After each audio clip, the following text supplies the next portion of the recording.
आदरणीय मेरे प्रिय दोस्तों और भक्तों, हिंदुस्तान के हमारे भारतवर्ष के किसी भी कोने में रहने वाला कोई भी व्यक्ति, चाहे वह किसी भी राज्य को क्यों ना हो, दोस्तों, विश्व विनायक श्री राम तथा श्री कृष्ण की कथाओं से अगर वो पूर्ण रूप से भी परिचित नहीं है तो मेरा मानना है कि आंशिक रूप से वह परिचित जरूर होगा।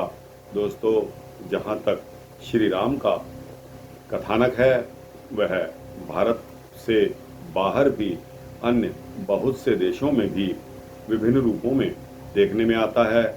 सनातन आर्य संस्कृति में रामायण एक ऐसा ग्रंथ है जिसमें मानव की मूल प्रवृत्तियों के साथ वैदिक मूल्य, संस्कृति, शिक्षा, विज्ञान, कर्तव्यवाद, राष्ट्रवाद व जीवन पद्धति का विशद वर्णन है। दोस्तों, चाहे वह राम कथा किसी भी नाम से लिखी गई हो, इसमें आदर्श व यथार्थ का समन्वय है। यद्यपि देश से लेकर विदेश तक विभिन्न प्रांतों में तथा कथित पंथों में कथा के मूल स्वरूप दो प्रवृत्तियों के संघर्ष को छोड़ सहायक पात्रों में कहीं कहीं निम्न अंतर है। विभिन्न कथानकों में अतिशयोक्ति के कारण बहुत से व्यक्ति उस कथा को ही कपोल कल्पित मान लेते हैं। दूसरी ओर राम को ईश्वर का अवतार मानकर इसे ईश्वर लीला का रूप दे दिया गया है। दोस्तों, बचपन में मैं जब इन ग्रंथों को पढ़ता था, मुझे भी इनमें अलौकिक बातें पढ़कर इनके काल्पनिक होने का विचार मन में आता रहता था। मुझे यह भी लगता था कि तुलसी और वाल्मीकि जी द्वारा लिखी हुई यह रचनाएं काव्य रचनाएं ही हैं, इसलिए इनमें कल्पना व कुछ अतिशयोक्ति भी संभव है। दोस्तों, मेरी यह भी धारणा रही है कि व्यक्ति हो या समाज, उसको उसी की निगाहों में गिराने का सबसे सरल उपाय है उसके इतिहास को विकृत कर दिया जाए। दोस्तों, उनके पूर्वजों के विषय में अनर्गल प्रचार करके उनमें कमियां दर्शाना या उन्हें अविश्वसनीय रूप में बताना, यह उनके द्वारा किया गया। जो भारतीय पुरातन की उत्कृष्टता को नहीं बचा पाए, उसी का परिणाम यह है कि श्री राम के कथानक में अलौकिक प्रकार से उनकी उत्पत्ति, पत्थर से नारी अहिल्या का बनना और सुग्रीव व हनुमान का बंदर होना, मछली व बंदर के पसीने से मानव की उत्पत्ति, विद्वान, वैज्ञानिक व योद्धा, पक्षी व रीछ बता दिए गए। रावण को 10 शीश व कुंभकर्ण को 6 मास सोने वाला अविश्वसनीय बता दिया गया। इनकी सत्यता के लिए सभी की पूर्व जन्म की कथाएं घड़ ली गई।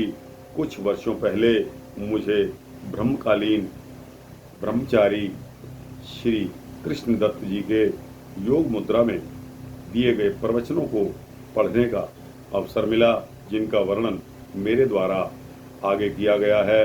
उन्हें पढ़ने पर एक नए दृष्टिकोण ने जन्म ले लिया कि जिस काल में श्री राम पैदा हुए तथा सामाजिक वातावरण रूढ़ियों व अराजकता की सीमा लांघने की ओर प्रवृत्त था, उस अराजकता का नेतृत्व राजा रावण कर रहे थे। उन रूढ़ियों को समाप्त करके मर्यादा की स्थापना हेतु दूसरा पक्ष राम के नेतृत्व में विकसित हुआ। श्री राम की शिक्षा तथा साथ ही ऋषियों की दीक्षा ने श्री राम को समझाया कि वर्तमान में रूढ़ियों की समाप्ति, सांस्कृतिक मूल्यों की पुनर्स्थापना उनका कर्तव्य है। सृष्टि के आरंभ से मानव समाज दो वर्गों में विभक्त होता रहा है। इनके बहुत से कारण हुए। सुर असुर, देव दानव, सूर्य चंद्रवंशी आदि इनका आधार रात्रि व दिन के अधिष्ठाता होने, अस्थिर स्थिर रूप होने से चंद्र व सूर्य वर्ग में बांट दिया गया। ये अंधकार व प्रकाश की दो अवस्थाएं शुरू से ही, आदि से ही चली आ रही हैं। इसी में जीवन व युग संपन्न होते हैं। यह रूप जीवन के प्रत्येक अंग में देखा जा सकता है। काल संवत सृष्टि इसी रूप में चलती आ रही है। दोस्तों, ये दोनों ही अपनी पूर्णता को प्राप्त होते हैं। उस काल में रावण पूर्णिमा से अमावस्या की ओर अग्रसर था। राम इस अंधकार को भेद पूर्णिमा का स्थायित्व लाना चाहते थे। जब भी कोई व्यक्ति, वर्ग या समाज मान्यताओं का विचार त्याग करने लगता है, तब विभिन्न रूढ़ियां जन्म ले लेती हैं। रीति मान्यताओं से अलग होने से भेद उत्पन्न होने लगता है। यह वर्ग संघर्ष को जन्म देता है। प्रायः रूढ़ियां परमात्मा के नाम पर बनती हैं। इनका प्रादुर्भाव अज्ञानता से होता है। रावण शैव मत को मानने वाला था। उसका पुत्र परमात्मा को बृहति यानी कंटककारी स्वीकार करने लगा। जब भी राष्ट्र में परमात्मा के नाम पर विभिन्नता आएगी, तब उसका रसातल में जाना निश्चित है।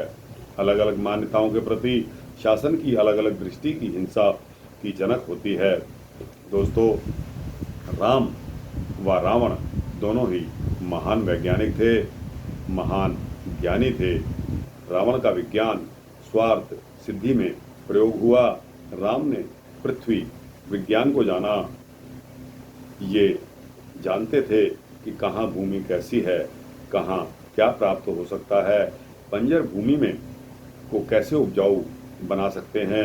अहिल्या बंजर भूमि को ही कहते हैं।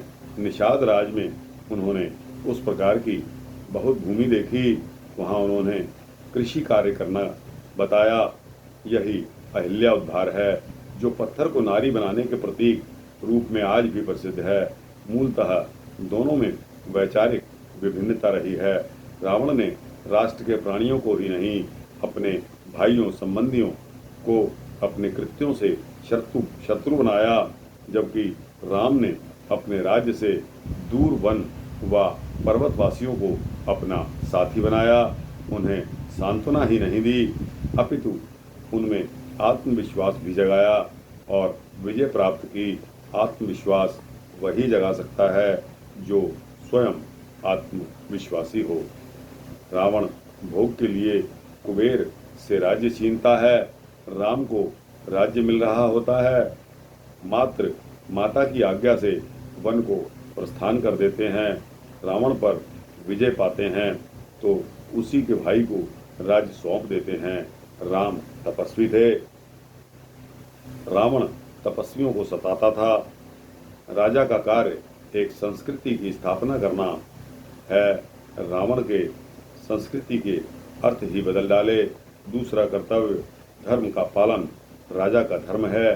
प्रजा में चरित्र निर्माण राजा का कर्तव्य है। इससे दुर्गुण शांत होने वाले हैं। दोस्तों, विचारों की वैज्ञानिकता आती है। यही सब ऋषियों की परंपराएं होती हैं, जिसे राम स्थापित करना चाहते थे।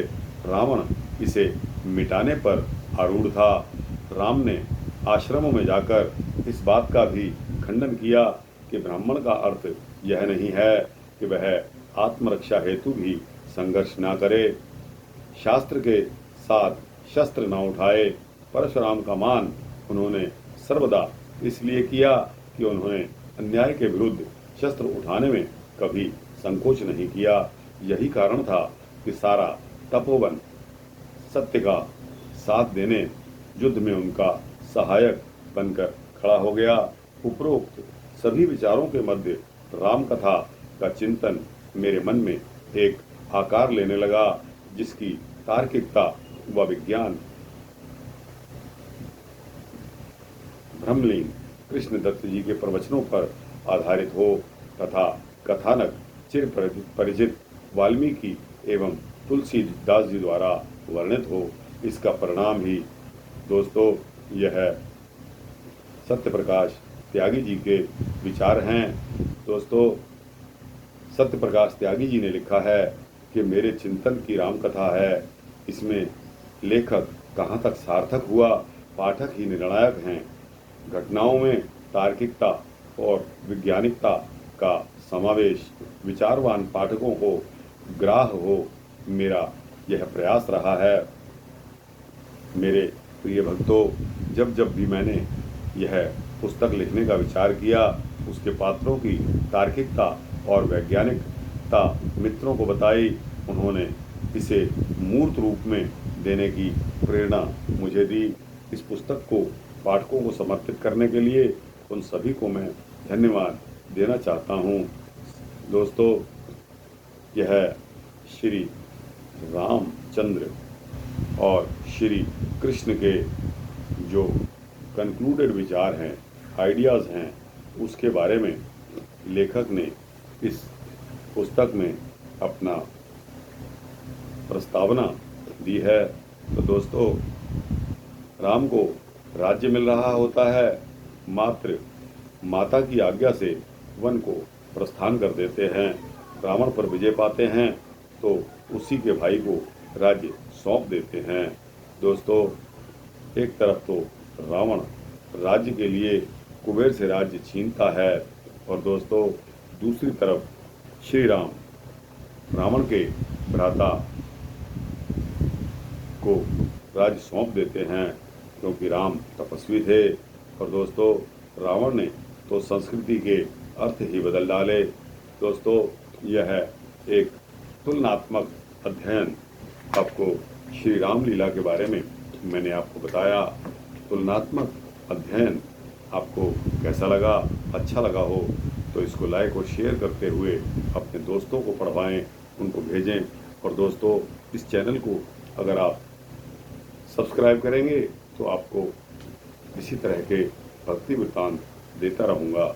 जय श्री राम, जय श्री सीता रामचंद्र भगवान की जय।